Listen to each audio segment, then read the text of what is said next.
والسلام على سيد الأنبياء والمرسلين وعلى آله وأصحابه أجمعين، أما بعد، فأعوذ بالله من الشيطان الرجيم.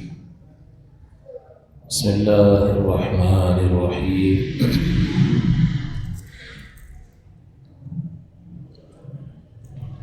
قال الله تبارك وتعالى في سورة الإخلاص: قل هو الله أحد الله الصمد لم يلد ولم يولد ولم يكن له كفوا أحد.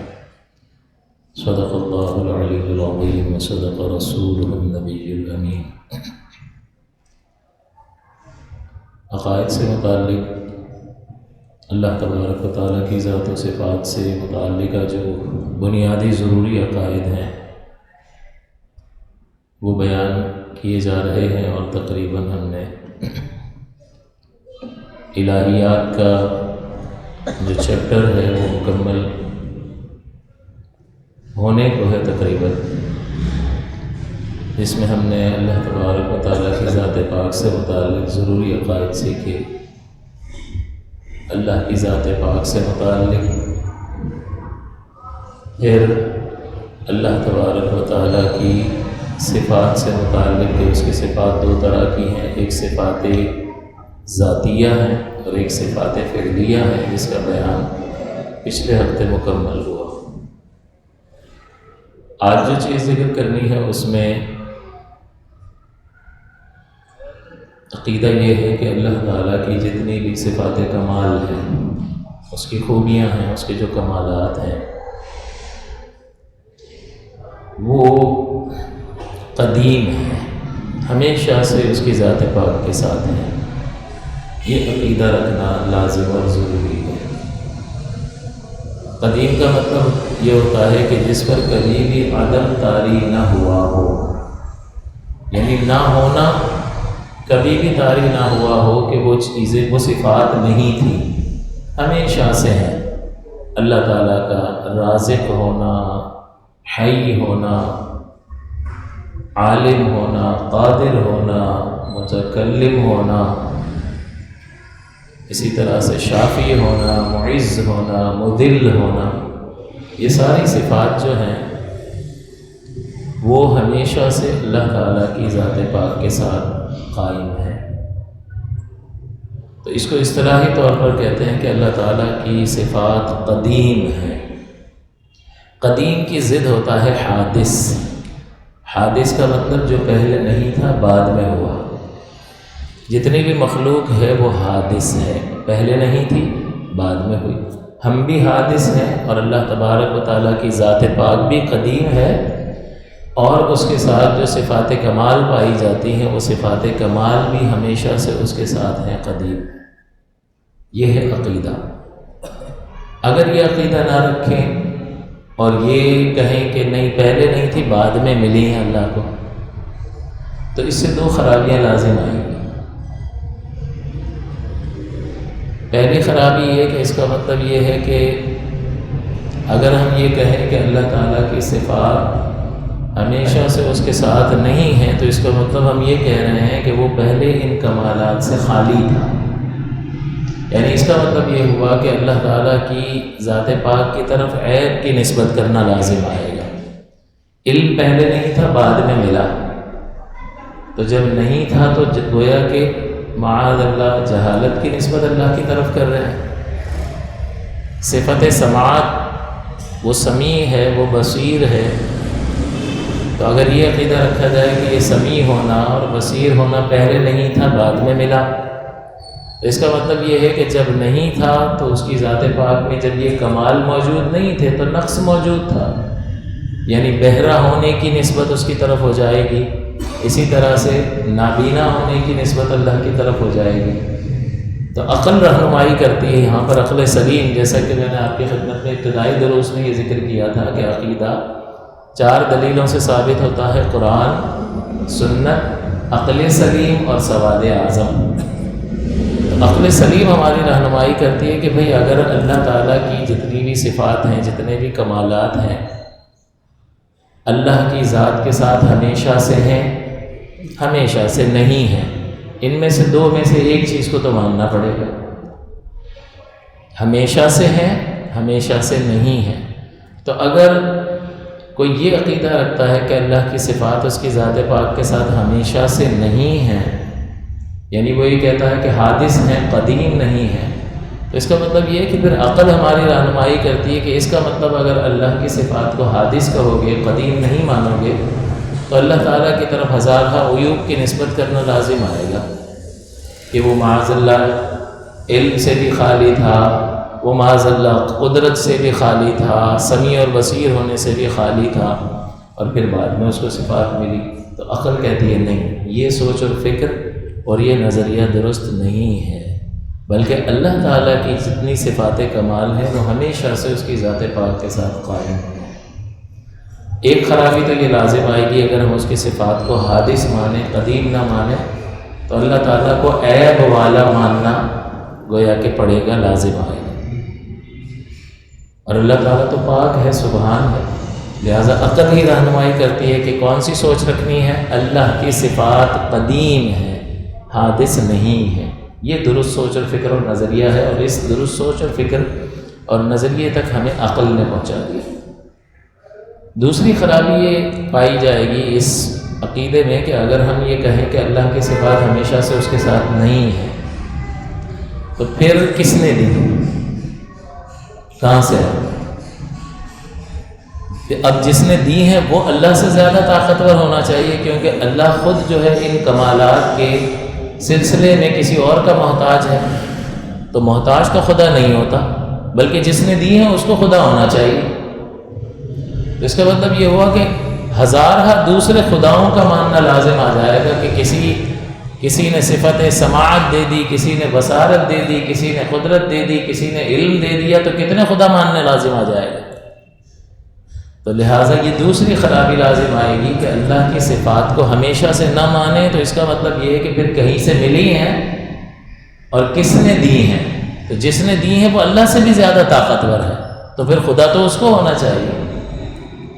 تو لہٰذا عقل اس طرف رہنمائی کرتی ہے کہ نہیں، اللہ تعالیٰ کی جس قدر بھی صفات ہیں، اس کا قادر ہونا، اس کا عالم ہونا، اس کا سمیع و بصیر ہونا، اس کا معز ہونا، اس کا مذل ہونا، اس کا رزاق ہونا، اس کا خالق ہونا، یہ ساری کی ساری صفات ہمیشہ سے اس کی ذات پاک کے ساتھ قائم ہیں۔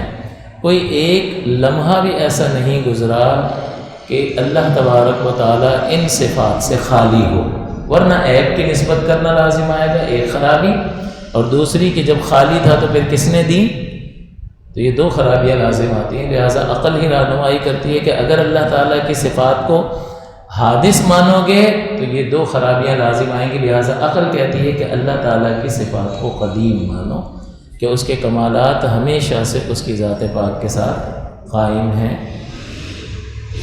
اور ہمیشہ جب ہم یہ لفظ استعمال کرتے ہیں تو اس میں ایک وقت کا تصور آتا ہے، وہ ہمارے اعتبار سے ہے، اور پہلے بھی عرض کیا تھا کہ وقت ہم پر گزرتا ہے، اللہ تعالیٰ پر تو وقت نہیں گزرتا۔ اللہ تبارک و تعالیٰ تو ایک وقت کی سرحدوں سے وراء الورا بلند تر ہے، یہ وقت اس کی مخلوق ہے، وقت نہیں تھا تب بھی وہ تھا، اور اس کی صفات تھی یا نہیں تھی۔ تو ہمیشہ کہنے کا مطلب کوئی ٹائمنگ کی طرف اشارہ کرنا نہیں ہوتا، بلکہ اس کا مطلب یہ ہوتا ہے کہ کوئی بھی کبھی بھی ایسا نہیں ہوا کہ یہ صفات نہیں تھی۔ ہمیشہ کہنے کا مطلب ٹائمنگ کی طرف اشارہ کرنا نہیں ہوتا، کیونکہ اللہ تعالیٰ کا وقت سے کوئی اس طرح کا تعلق ہے ہی نہیں، وقت نہیں تھا، خدا تھا اور اس کی صفات موجود تھیں۔ تو اللہ تعالیٰ کی صفات پاک کے بارے میں یہ عقیدہ ذہن میں رکھنا ہے کہ اللہ کی صفات قدیم ہیں، یعنی ہمیشہ سے ہیں، کوئی بھی وقت ایسا لمحہ نہیں گزرا کہ اس کی صفات نہیں تھی۔ اگر ایسا نہیں مانیں گے تو دو خرابیاں لازم آئیں گی کہ اللہ تعالیٰ کو عیب والا ماننا پڑے گا کہ ان کمالات سے کبھی نہ کبھی تو خالی تھا، اور دوسرا یہ کہ پھر وہ کمالات اسے کہاں سے ملے، کوئی اور طاقتور ذاتیں ہیں بہت ساری جنہوں نے الگ الگ یہ خوبیاں اس کو دی ہیں۔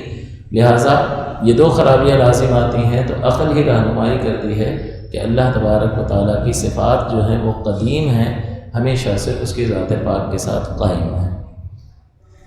اگلا جو عقیدہ ہے اس میں، اور یہ سورہ اخلاص میں اللہ تعالیٰ نے، یہ خیر آگے شرک کا جب آئے گا تو اس میں ذکر کر دوں گا، اگلا عقیدہ ہے کہ اس کی صفات نہ عین ہے نہ غیر ہے، نہ عین ہے نہ غیر ہے۔ یہ بارِ شریعت میں آپ پڑھیں گے تو آپ کو یہ تھوڑا سا وضاحت طلب محسوس ہوگا، اور واقعی عوام کے لیے وضاحت طلب ہے کہ نہ عین ہے نہ غیر ہے۔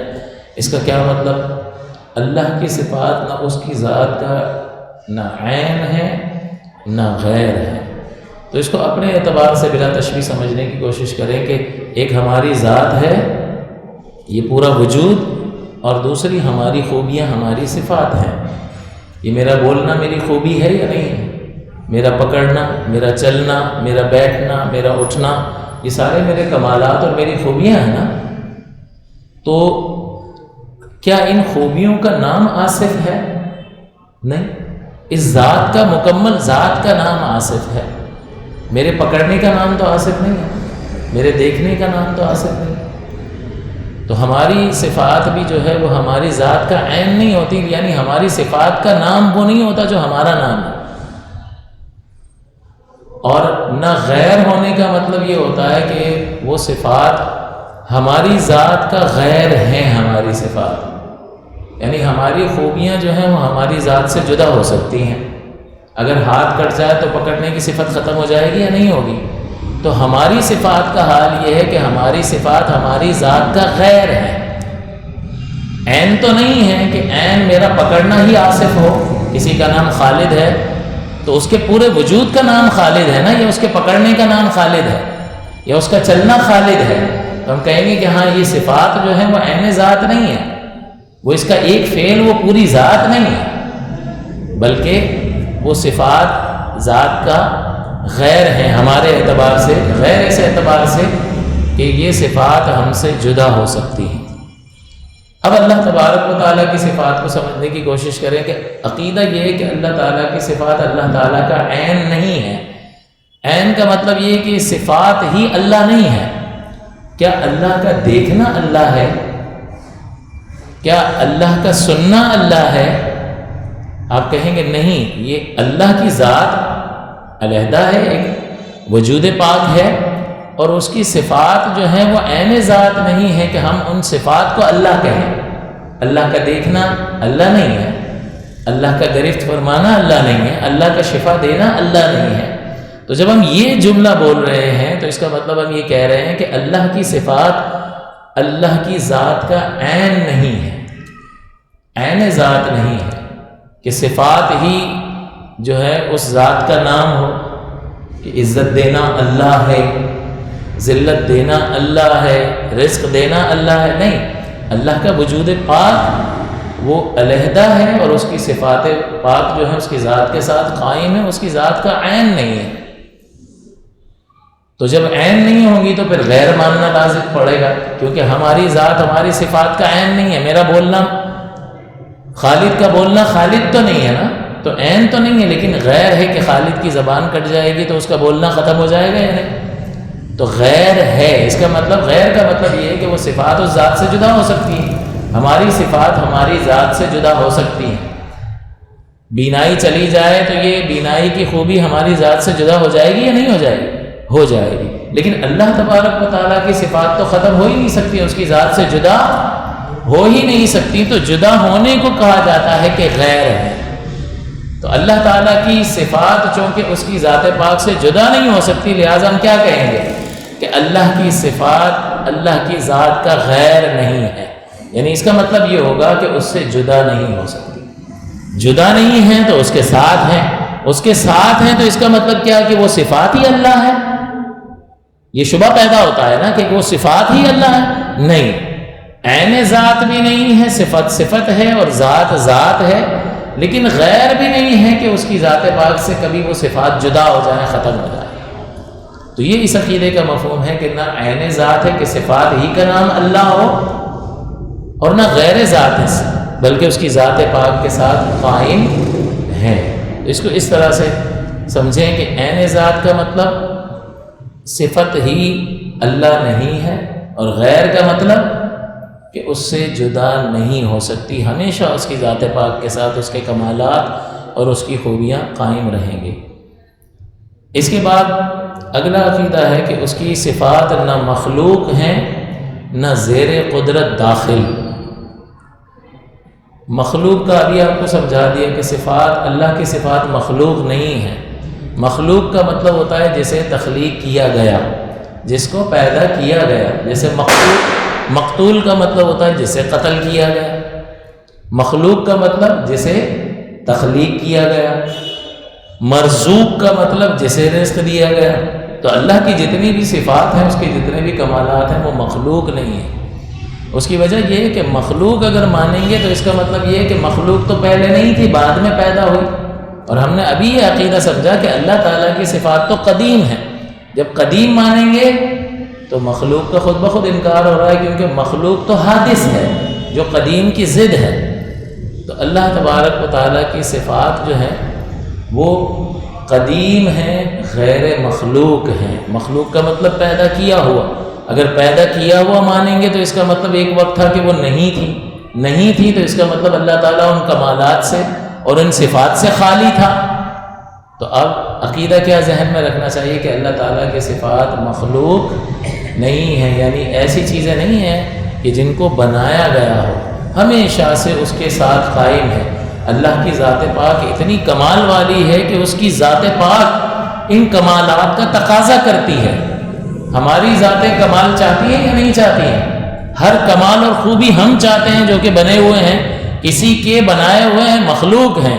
تو جو خالق ہے اس کی ذات پاک کمال ہی کا تقاضا کرے گی یا نہیں کرے گی؟ تو کب سے کرے گی؟ جب سے وہ ہے. کب سے ہے؟ اس کی کوئی ابتدا ہی نہیں. اس کا مطلب اس کی ذات پاک کمال ہی کمال چاہتی ہے، لہٰذا اس کی ذات پاک کے ساتھ کمال ہے. کب سے ہے؟ جب سے اس کی ذات ہے. اس کی ذات کب سے ہے؟ ہمیشہ سے ہے. لہٰذا ہمیشہ سے جب اس کی ذات ہے تو اس کی تمام تر خوبیاں اور تمام تر کمالات ہمیشہ سے اس ذات پاک کے ساتھ قائم ہیں. اللہ کی صفات مخلوق نہیں ہے. اس عقیدے کا دوسرا حصہ کہ اللہ کی صفات قدرت کے تحت داخل نہیں ہے. اللہ قادر ہے یا نہیں ہے؟ ہر ایک اللہ تعالیٰ کی قدرت کے تحت داخل ہے یا نہیں ہے؟ انڈر کنٹرول ہے یا نہیں ہے؟ ہر ایک اللہ تعالیٰ کے انڈر کنٹرول ہے یا نہیں ہے؟ اس کی قدرت کے تحت ہے. اللہ تعالیٰ چاہے تو پیدا کر دے، چاہے تو فنا کر دے، چاہے تو بڑھا دے، چاہے تو گھٹا دے. یہ قدرت ہے اللہ کی. چار طرح سے قدرت کے اثرات ظاہر ہوتے ہیں کہ نہیں ہوتا اللہ بنا دیتا ہے، موجود ہوتا ہے فنا کر دیتا ہے، یا موجود میں کمال پیدا کر دیتا ہے یا نقص پیدا کر دیتا ہے. یہ قدرت کے چار اثرات ہیں جو ظاہر ہوتے ہیں. تو آپ کو پہلے بھی ان اللہ علی کل شیء قدیر کے تحت یہ تفصیل سمجھا دی تھی کہ اللہ تبارک و تعالیٰ کی قدرت کے تحت اس کی صفات داخل نہیں ہیں. اس کی صفات اس کی قدرت سے خارج ہیں، کیونکہ اگر داخل مانیں گے تو پھر عیب کی نسبت کرنا لازم آئے گا کہ اس کا مطلب یہ ہے کہ اللہ تعالیٰ کی صفات جو ہیں وہ آپ اللہ تعالیٰ کی قدرت کے تحت اس کے انڈر کنٹرول مان رہے ہیں. تو اس کا مطلب یہ ہے کہ وہ جب چاہے اپنی صفت کو ختم کر دے. تو اللہ تعالیٰ اپنے آپ کو معاذ اللہ اندھا کر سکتا ہے. اللہ تعالیٰ اپنے آپ کو معاذ اللہ صفت سماعت سے محروم کر سکتا ہے، بہرا کر سکتا ہے. تو یہ تو عقیدہ عیب کی طرف لے جانے والا ہے. تو اللہ کی صفات کسی چیز کے اثر کو قبول نہیں کرتی ہیں، اور صفت کرتی کیا ہے؟ صفت اثر دکھانے والی. قدرت جو ہے وہ اثر دکھانے والی صفت ہے. وہ کیا اثر دکھائے گی کہ ایک چیز نہیں ہے، قدرت اس کو پیدا کر دے گی تو اثر دکھایا یا نہیں؟ ہم کہتے ہیں اللہ کی قدرت کا ظہور ہو گیا کہ کوئی چیز موجود تھی اس کو ختم کر دیا، تو یہ قدرت ہی کا اثر ہے یا نہیں ہے؟ کوئی چیز ایک مقام پر تھی، اللہ تعالیٰ نے اسے بڑھا دیا، تو یہ قدرت ہی کا اثر ہے یا نہیں؟ ایک مقام پر تھی، اس کو گھٹا دیا، یہ بھی قدرت کا اثر ہے. تو قدرت کی یہ چار تاثیریں ہیں اور اللہ تعالیٰ کی صفات اثر قبول نہیں کرتی ہے. تو آپ کیا عقیدہ رکھیں گے کہ قدرت تو اثر دکھاتی ہے؟ اگر قدرت کے تحت مانو تو پھر یہ مانو کہ اللہ تعالیٰ کی صفات اثر قبول کرتی ہیں. اور قدرت کے اثرات کیا ہیں؟ پہلے نہیں تھی، بعد میں بنا دیا. تو پہلے ہم تو صفات کو پہلے سے مانتے ہیں کہ اللہ کی ذات کے ساتھ ہمیشہ سے ہے. ابھی عقیدہ ہم نے سمجھا. تو یہ اثر تو قدرت صفت میں نہیں دکھائے گی کہ عدم سے وجود میں لانا. پھر کیا ایک کمال موجود ہے اللہ تعالیٰ کا، کیا اس میں کوئی اضافہ ہو سکتا ہے؟ وہ تو اپنی انتہاؤں کو پہنچا ہوا ہے. کوئی جگہ باقی ہے کہ اس میں اور مزید اضافہ کیا جائے؟ اس کے کمالات کی کوئی انتہا نہیں ہے. تو تو اس میں یہ تاثیر قدرت کے ذریعے سے ثابت نہیں ہو سکتی کہ کوئی بڑا اضافہ کر دے اللہ تعالیٰ یا اپنی صفت ہی کو ختم کر دے. تو اس کا مطلب یہ ہے کہ قدرت اثر دکھانے والی صفت ہے اور اللہ تبارک و تعالیٰ کی صفات اثر کو قبول نہیں کرتی ہیں. نتیجہ کیا نکلے گا؟ قدرت کے تحت وہی چیز داخل ہوگی جو اثر کو قبول کرتی ہے. میری ذات، ہماری ذاتیں اثر کو قبول کرتی ہیں؟ یعنی ہم تندرست بھی ہوتے ہیں، بیمار بھی ہوتے ہیں، تھکتے بھی ہیں، غصہ بھی آتا ہے، خوشی بھی طاری ہوتی ہے، کیفیات طاری ہوتی ہیں، ہم اثر قبول کرتے ہیں تو ہم قدرت کے تحت ہیں. اسی طرح پوری کائنات جو ہے وہ اثر کو قبول کرتی ہے، قدرت کے تحت داخل ہے. تو جو مخلوق، ہر مخلوق قدرت کے اثر کو قبول کرتی ہے، لیکن صفات تو مخلوق ہے ہی نہیں. ابھی آپ کو بتایا کہ صفات مخلوق نہیں ہے، لہٰذا قدرت کے اثر کو قبول نہیں کریں گے. تو قدرت اثر دکھاتی ہے اور صفات اثر قبول نہیں کرتی ہیں، تو آپ کیا کہو گے کہ صفات باری تعالیٰ اللہ کی قدرت کے تحت داخل نہیں ہیں. ورنہ اگر داخل مانیں گے تو اللہ کی طرف عیب کی نسبت کرنا لازم آئے گا کہ اس کا مطلب یہ ہوا کہ اللہ تعالیٰ اپنے آپ کو اندھا کر سکتا ہے. معاذ اللہ تعالیٰ اپنے آپ کو صفت کلام سے ختم، اپنے آپ کو فنا کر سکتا ہے، اپنی ذات پاک کو. تو پھر خدا ہی فنا ہو جائے تو وہ تو خدا ہی نہ رہا. اس کا مطلب یہ ہے کہ آپ اس چیز کو سمجھیں کہ قدرت کے تحت داخل نہیں ہے کا مطلب کیا کہ پہلے قدرت کو سمجھ لیں کہ قدرت اثر دکھاتی ہے اور صفات جو ہیں اثر کو قبول ہی نہیں کرتی ہیں، تو اس کے اندر کنٹرول آئیں گی کیا؟ تو یہ عیب نہیں ہے بلکہ اللہ تعالیٰ کا کمال ہے کہ اس کے اوصاف جو ہے وہ کسی طرح کے تغیر کو، کسی طرح کی تبدیلی کو قبول نہیں کرتے ہیں. تو اللہ تبارک و تعالیٰ کی صفات اس کی قدرت کے تحت داخل نہیں ہیں. تمام مخلوق قدرت کے تحت داخل ہے اور صفات مخلوق نہیں ہے. اگر صفات کو مخلوق مانیں گے تو کیا خرابی لازم آئے گی؟ مخلوق وہ ہوتی ہے کہ جو نہیں تھی اس کو پیدا کیا گیا. تو اللہ کی صفات کو مخلوق مانو تو آپ یہ کہہ رہے ہو کہ پہلے اللہ تعالیٰ کمال والا نہیں تھا، اس کے کمال بعد میں پیدا ہوا ہے. اگر مخلوق مانیں تو پھر اللہ تعالیٰ عیب والا ہوگا اور اللہ تعالیٰ سبحان ہے. لہٰذا عقیدہ یہ واضح طور پر سمجھ میں آتا ہے اور ثابت ہوتا ہے کہ اللہ تعالیٰ کی صفات مخلوق نہیں ہیں اور زیر قدرت داخل بھی نہیں ہے. جو مخلوق ہے یا جو ممکن ہے وہ قدرت کے تحت داخل ہے. جو بنا بھی نہیں ہے لیکن ممکن ہے تو اللہ اس میں صفت قدرت اس میں اثر دکھا سکتی ہے یا نہیں دکھا سکتی؟ دکھا سکتی ہے. اللہ تعالیٰ ایسا پرندہ بنا سکتا ہے یا نہیں کہ جس کے پیر زمین کو ٹچ کریں اور اس کا سر آسمان سے ٹکرائے؟ بنا سکتا ہے. لیکن اللہ نے کبھی بنایا؟ نہیں بنایا. ہسٹری میں بھی ریکارڈ نہیں ہوا، کوئی رپورٹ نہیں ہوا. اللہ بنا تو سکتا ہے لیکن بنایا نہیں. تو ہر ممکن جو ہے چاہے اس کو بنا دیا ہو یا نہ بنایا ہو سب اللہ کی قدرت کے تحت داخل ہیں. اور اللہ کی صفات ممکن نہیں ہیں بلکہ قدیم ہیں. واجب الوجود اللہ تعالیٰ کی ذات پاک کے ساتھ قائم ہے. تو یہ صفات سے متعلق جو ہم نے پوری تفصیل سمجھی کہ اللہ تعالیٰ کی صفات دو طرح کی ہیں، صفات ذاتیہ ہیں، صفات فعلیہ ہیں، اور ہم نے تفصیل سے اس بحث کو سمجھ لیا. تو آخری بات یہ تھی کہ صفات کو کیا مانیں، قدیم مانیں یا حادث مانیں؟ تو قدیم مانیں گے، حادث ماننے سے اللہ کی طرف عیب کی نسبت کرنا لازم آئے گا. پھر اللہ تعالیٰ کی صفات اللہ تعالیٰ کی ذات کا عین نہیں ہے کہ ان صفات ہی کا نام اللہ ہو. تو بھئی عین نہیں ہوں گی تو غیر مانو.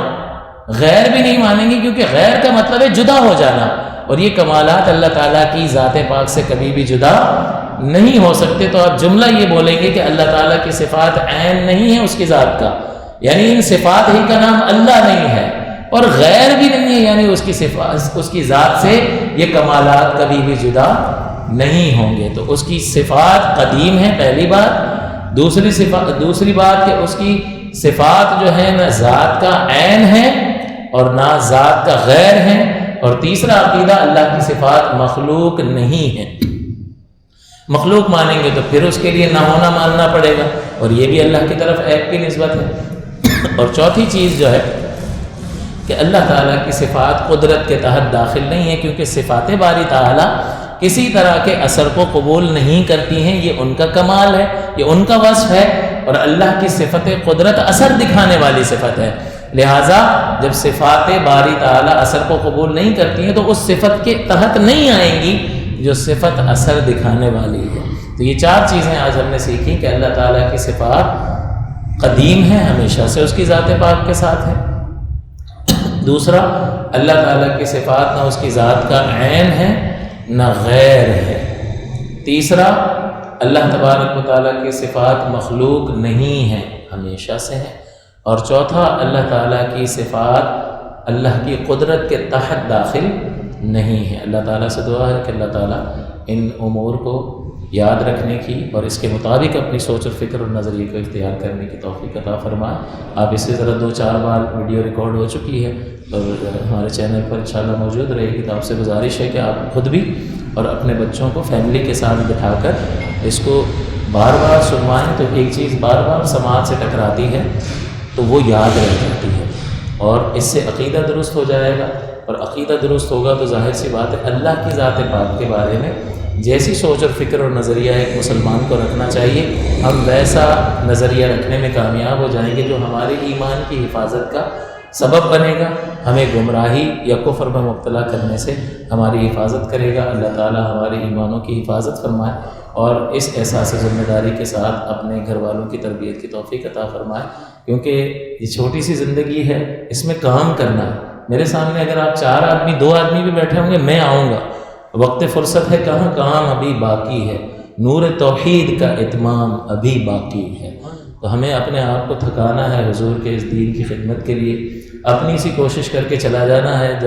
جب اس بارگاہ میں حاضری ہوگی انشاءاللہ تو حضور علیہ الصلوۃ والسلام کی طرف سے فضل ہوگا، رحمت ہوگی، عنایت ہوگی کہ میرا غلام جو ہے وہ محنت کر کے آیا ہے، اس نے میرے دین کو آگے لوگوں تک پہنچانے کے لیے اپنی سی کوشش کی۔ اللہ تعالیٰ ہمیں اخلاص عطا فرمائے، ہمارے عمل کو فقط اپنی رضا کے لیے ہی رکھے اور اس میں ہر قسم کی ملاوٹ سے ہمیں محفوظ فرمائے، نفس و شیطان کے دھوکے سے ہمیں بچائے۔ اللہ تعالیٰ آپ لوگوں کے حق میں بھی ان دعاؤں کو قبول فرمائے۔ آمین وآخر دعوانا الحمدللہ رب العالمین۔ اللہم صلی علی سیدنا و مولانا محمد معدن الجود والکرم وآلہ وصحبہ وسلم۔ اے کریم و رحیم، اس مجلس کی حاضری اپنی بارگاہ ناز میں قبول و منظور فرما۔ اے کریم و رحیم، اس کا ثواب اپنے کرم کے شایان شام رحمت فرما۔ ثواب کا ہدیہ تحفۃ رحمت دو عالم صلی اللہ علیہ وسلم کی خدمت اقدس میں پیش کرتے ہیں، قبول و منظور فرما۔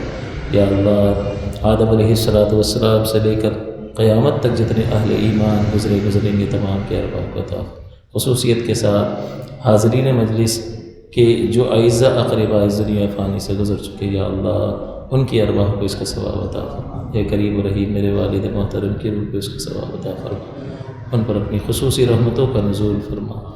قاری نثار صدیقی رحمۃ اللہ علیہ کی روح کو اس کا ثواب عطا فرما، اسرار صدیقی رحمۃ اللہ علیہ کی روح کو اس کا ثواب عطا فرما، ان پر اپنے خصوصی رحمتیں نازل فرما، ان کے درجات کو بلند فرما۔ اے کریم و رحیم، تیرے ان بندوں نے اس مجلس کے لیے وقت نکالا، یا اللہ ان کی اس حاضری کو اپنی بارگاہ ناز میں قبول فرما۔ اے کریم و رحیم، اس مبارک علم کی برکت سے یا اللہ ان کے گھروں میں عافیت اور خوشیاں انہیں عطا فرما، ان کی اولاد کو، ان کے اہل و عیال کو، ان کی آنکھوں کی ٹھنڈک بنا۔ اے کریم و رحیم، انہیں وافر مقدار میں رزق حلال عطا فرما، یا اللہ ہمیشہ اپنا محتاج رکھ انہیں۔ اے کریم و رحیم، انہیں ان کے گھر والوں کو ہمیشہ ہر آفت، مصیبت، بلاؤں اور پریشانیوں سے محفوظ فرما۔ کوئی بیمار ہے تو انہیں شفائے کاملہ عاجلہ عطا فرما۔ اے کریم و رحیم، ہمارے ایمان کی حفاظت فرما، یا اللہ تیرے پیارے حبیب صلی اللہ علیہ وسلم کے دین کی ذمہ داری کو محسوس کرتے ہوئے اپنے دائرہ کار میں اپنی ذمہ داری کو پورا کرنے کی توفیق عطا فرما۔ ربنا تقبل منا انك انت السميع العليم وتب علينا يا مولانا انك انت التواب الرحيم ببركة ان الله وملائكته يصلون على النبي يا أيها الذين آمنوا صلوا عليه وسلموا تسليما اللهم صل على سيدنا مولانا محمد معدن الجود والكرم وآله وصحبه وسلم سبحان ربك رب العزة عما يصفون وسلام على المرسلين والحمد لله رب العالمين برحمتك يا أرحم الراحمين.